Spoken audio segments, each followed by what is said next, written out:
Fala galera, Escobar na área. Hoje a gente vai falar um pouquinho sobre o nosso mercado nacional, depois de 13 quedas seguidas, tá? De quem é a culpa, por que está caindo. A gente vai falar um pouquinho também sobre coins, sobre day trade, o que é uma região de suporte, sobre tracks e o melhor momento para investir, tá? Qual é o melhor momento para investir? Bom, primeiramente a gente já consegue enxergar aqui no gráfico, tá? Esse aqui é um gráfico de 15 minutos. Poderia colocar um outro gráfico de outro tempo aqui. Mas eu botei no de 15 para que a gente comece a enxergar o que realmente está acontecendo. O mercado em abril, ele estava no fundo, lá em março estava no fundo e começou uma alta espetacular. Que veio se mostrando dentro de uma tendência, respeitando a análise técnica, voltou para um ponto de suporte, não conseguiu ganhar o topo e agora vem cair. Tá? O que a gente pode entender como isso? Estudar análise gráfica é meio que tentar adivinhar o que está acontecendo com base em características que o preço apresenta para a gente, tá? Então, as pessoas têm várias formas de analisar o mercado.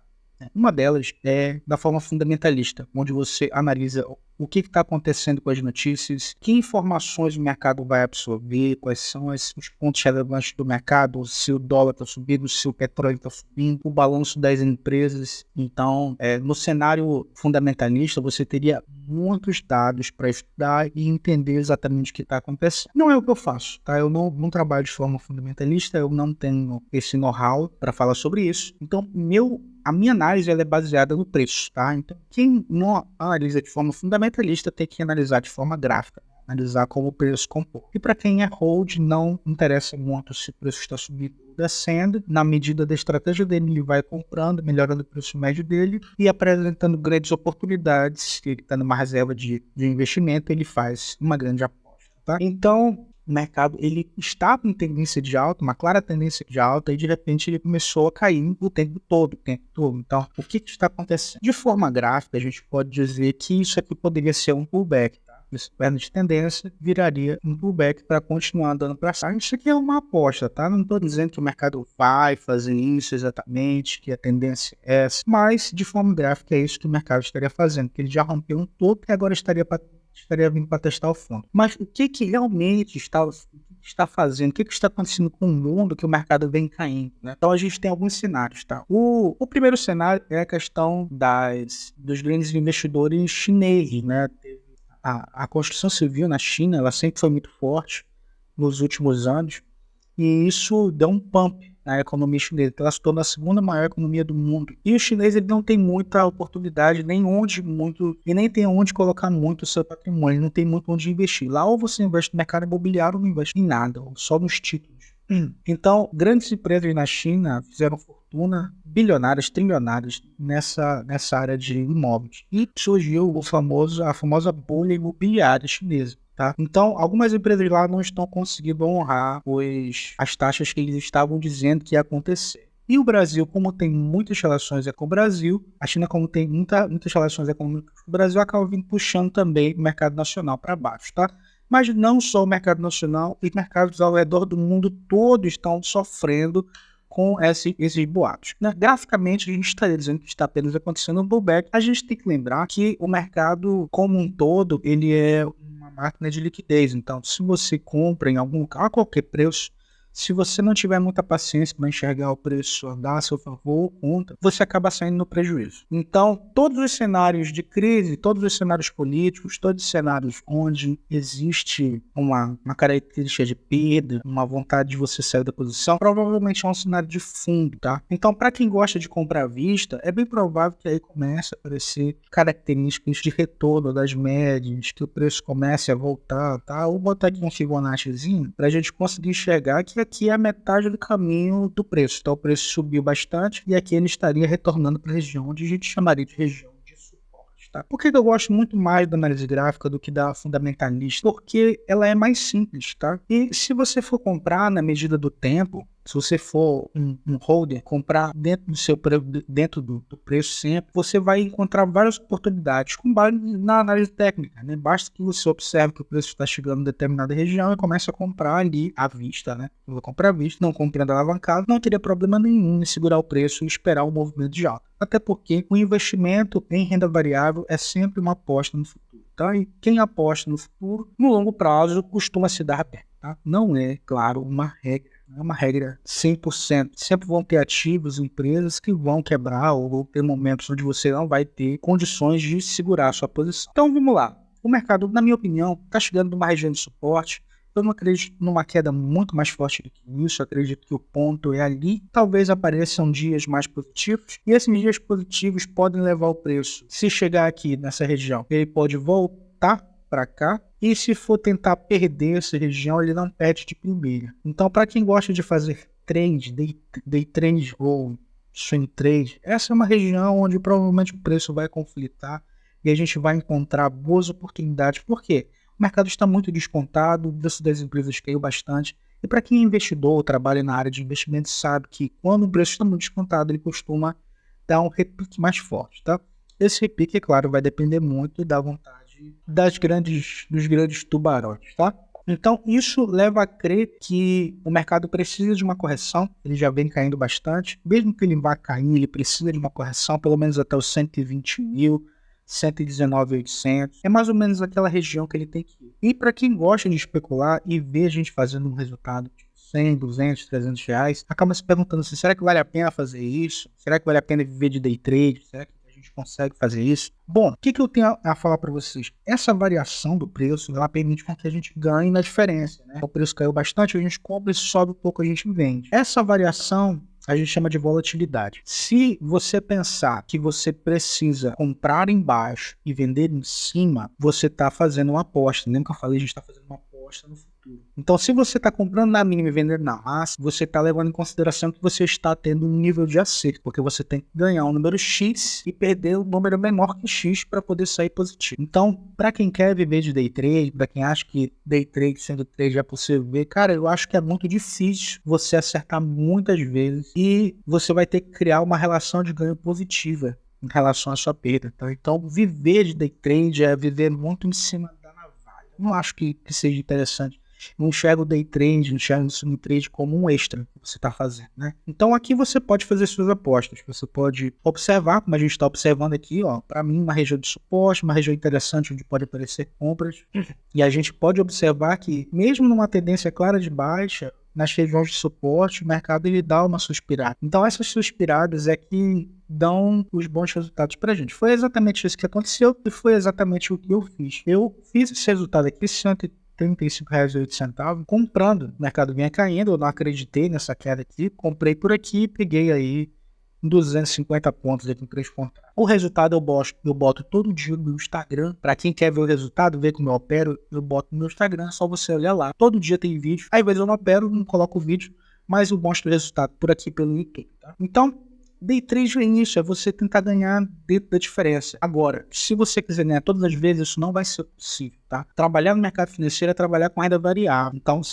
você tem que estar disposto a aceitar que você está errado de vez em quando. E não vão ser poucas as vezes, tá? Então, muita gente critica algumas técnicas de algumas pessoas, como, por exemplo, preço médio. Tá? Eu uso preço médio, eu adoro preço médio. Preço médio para mim funciona, mas é a minha forma de operar. Para quem conhece, por exemplo, de estratégia do Thomas de Castro, falou assim, pô, mas a estratégia do Thomas de Castro, ela vai te alavancando muito. Pô, eu concordo que ela vai alavancando muito, mas é a estratégia dele e funciona para ele porque o gerenciamento dele permite que ele faça aquilo. Aí você fala, pô, mas tem gente que ele pede 50 mil. A estratégia dele é essa, ele bota tudo no fogo. E assim, de vez em quando você vai ter que colocar alguma coisa no fogo, seja do seu ou seja o que você já ganhou do mercado. Isso vai dar para vocês experiência e coragem de poder botar a cara a tapa e realizar as operações que você deseja. Porque assim, você não sabe o que vai acontecer. Nunca você vai saber o que vai acontecer. Tanto para quem é do curto prazo, como a gente que trabalha com day trade, a gente conhece análise técnica, conhece alguns padrões, a gente opera esses padrões, como para quem é fundamentalista, para aquela pessoa que estuda bastante o mercado, que lê os balanços, que faz as análises com base em dados, mas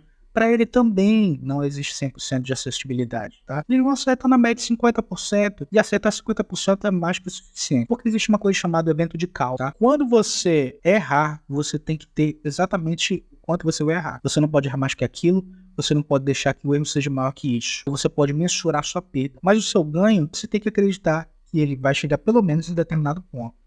Então você vai tentar levar o preço até ali. E eventualmente vai acontecer momentos onde o preço ele vai dar mais. E é isso que o fundamentalista acaba ganhando, porque ele vê um preço, ele desconto ele acha que pode ser pago por aquilo, e aí ele faz uma aposta, normalmente é uma aposta à vista, tá? Eu comprar a ação no preço que tá, e aí você espera que o mercado ande, né? Eventualmente ele vai acertar condições muito boas, o preço vai andar 20, 30, 40, 50%, e dificilmente o mercado vai devolver esse valor para ele. Como, por exemplo, Petrobras. Petrobras teve uma subida espetacular. O mercado andou pra caramba. Alguns fundamentalistas já estavam dizendo que o mercado ainda estava muito barato, graficamente, para mim, já estava muito caro. O mercado ainda está muito barato, ainda vale a pena comprar. Compraram e o mercado foi na máxima e rompeu o máximo e andou bastante. Então, as apostas financeiras que as pessoas fazem, tem que entender que não são análises certeiras, tá? São sempre apostas. É com base na especulação que a gente toma as nossas decisões, tá? Então, ganha quem compra bem, ganha quem vende bem. Nem sempre a gente vai poder comprar bem, nem sempre a gente vai poder vender bem. Então, viver de day trade, eu acredito que não é uma escolha inteligente. Não é uma escolha inteligente. Você pode até ganhar um dinheiro com day trade, assim como eu tô ganhando um pouquinho, 130. Muita gente vai dizer que é pouco dinheiro, tudo mais, mas eu ganho esse meu troquinho aí, final de semana, já dá pra ir comer um sushi, pelo menos. Não tá ruim, mas eu tenho outras atividades, eu trabalho com outras coisas e tenho outros negócios, e isso me permite operar sem medo, porque eu sei quanto é o meu risco, para mim não vai ter problema perder aquele dinheiro, que é isso que acontece, tá? Então, viver de day trade eu acho muito difícil, eu não aconselho. Se você está pensando em pedir um empréstimo, se você está pensando em sair do emprego para pegar rescisão e botar em day trade, eu não aconselho. Eu acho que você tem que rever melhor os seus conceitos, fazer uma boa reserva, porque trabalhar com dinheiro no banco é muito melhor. Você já tem a sua rendinha ali, já tem uma forma de 6, 7 meses de renda ali dentro, e aí você pega uma parcela desse dinheirinho e tenta queimar aqui dentro. Eu não vejo problema nenhum você fazer isso, tá? Mas você trabalha sem renda nenhuma, sem dinheiro nenhum, é um tiro no escuro. Eu acho que você pode se machucar bastante e depois você vai ficar falando mal de quem opera day trade. E vamos falar um pouquinho sobre Nucoin, tá? Eu não peguei muito mais dados de Nucoin, parece que todo mundo parou de falar sobre Nucoin. Não sei quanto é que tá o preço, talvez tenha chegado a, se não me engano, 11 centavos. Deu uma subida aí de 40%, parece. Mas é aquele negócio. Uma moeda extremamente centralizada. Se a Nubank ela é provedora da liquidez, ela vai estar criando moeda cara demais. Então, se você gosta de especular, eu acho que é um dos piores cenários que você pode ter. Primeiro que você não pode entrar vendido. Segundo que você não sabe até onde a moeda pode ir. Muita gente vai dizer R$1. Então bota lá, tá 10 centavos, pega aí 0,5%, 0,03% do teu patrimônio e põe lá. E esquece esse dinheiro, entendeu? Porque você tentar acertar topo e fundo dentro desse cenário é impossível. O mercado pode chegar a 50 centavos, talvez, durante um tempo. Mas eu acho muito difícil passar disso, porque a recompensa da Nubank tá chegando a R$1 por real gasto. Um Nucoin por real gasto. Então, se alguém gasta R$500 no cartão de crédito, recebe 500 Nucoins, meio que ele pagou o cartão com a criptomoeda. Então, não faz muito sentido. Não sei se você consegue perceber isso. Que não faz muito sentido você ganhar uma recompensa que vai ser o suficiente para pagar a própria empresa. Não é vantajoso para ela. Então, eu acredito que o investidor, principalmente o pequeno investidor, vai acabar servindo de provedor de liquidez para Nubank. Né? Assim como no mercado financeiro, assim como no mercado futuro, é mais ou menos isso que acontece. Quanto ao Drex, era isso que eu estava tentando lembrar. O Drex é o digital, real, eletrônico, e o X é de tecnologia. De alguma forma ele já associava o X de tecnologia com o Pix, né? Pelo visto, você está fechando, tá?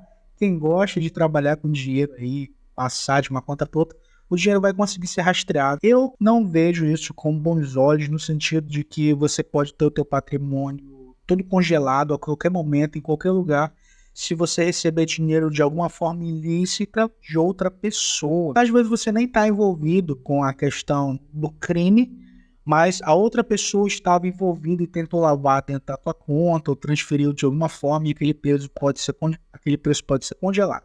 Ninguém ainda falou sobre isso, mas de fato o Drex vai dar uma capilaridade e uma capacidade para o Banco Central rastrear todos os valores, para onde o dinheiro está indo, de quem está indo, para quem está indo. Talvez o nosso dinheiro, como a gente conhece, deixe de existir, e não havendo mais impressão de moeda, apenas emissão digital, a gente vai ter um dinheiro completamente controlado e um Banco Central ditando o que pode e o que não pode fazer com o dinheiro. Então não vejo com bons olhos o Drex, mas se é o que a gente vai ter, né, o lado benéfico, e vendo pelo lado benéfico, né, qual seria o lado benéfico? Bom, eu acredito que se você sofrer um golpe, né, que é o que está acontecendo de forma recorrente com o Pix, você vai conseguir rastrear esse dinheiro e recuperar, né? No lado bom da gente, né? Isso a gente só vai ver com o tempo, né? Mas a gente sabe que agora o governo vai ter mais controle sobre as nossas finanças, o que a gente está fazendo, o que a gente está comprando, onde a gente está investindo nosso dinheiro e onde estão os núcleos financeiros subjacentes, né? Então, dentro, vamos dizer assim, por exemplo, no mercado de tráfico de drogas, a gente vai conseguir enxergar, eles vão conseguir enxergar onde o dinheiro está passando, vão conseguir bloquear esse dinheiro. Se vão bloquear, não sei, eu acho que tem muito jogo de interesse ainda por trás. Ainda não dá para saber, né? Então, a gente tem que entender que todo esse cenário real digital, guerra, China, a gente sempre fica na dúvida, será que esse é o momento para a gente estar mesmo investindo o nosso dinheiro? Para mim, a verdade é que nós estamos sempre no melhor momento. Mesmo o mercado estando muito sobrecomprado ou muito sobrevendido, o mercado ele sempre dá boas oportunidades para todo mundo. O mercado caindo é bom? Para algumas pessoas é, para estratégias diferentes é, mas eu entendo que a gente está vivendo num momento onde a informação ela está por todo lado e a gente tem várias formas de ganhar dinheiro online, inclusive, né, sem sair de casa. Quem diria há 10 anos atrás que isso seria possível, tá? Embora já existisse o mercado financeiro, ele não era tão fácil e tão simples da gente operar, de entender que o mercado ele pode fazer determinada coisa. Hoje já é mais fácil, tá? Então, o melhor momento para a gente investir, para a gente especular é o hoje, tá? Não tenham medo sobre isso. Aprendam estratégias novas, o mercado ele sempre está dando oportunidades. E se você gostou do vídeo, se você quer aprender day trade, se você gosta de mercado financeiro, me segue no Instagram, eu mostro meus resultados todos os dias, as operações, como eu faço. E se você quiser conhecer alguma estratégia, eu vou estar feliz em ensinar aqui para você aquilo que eu posso ensinar, tá? Então, por hoje é só, a informação que eu tinha aqui para dar era essa, e a gente se vê amanhã.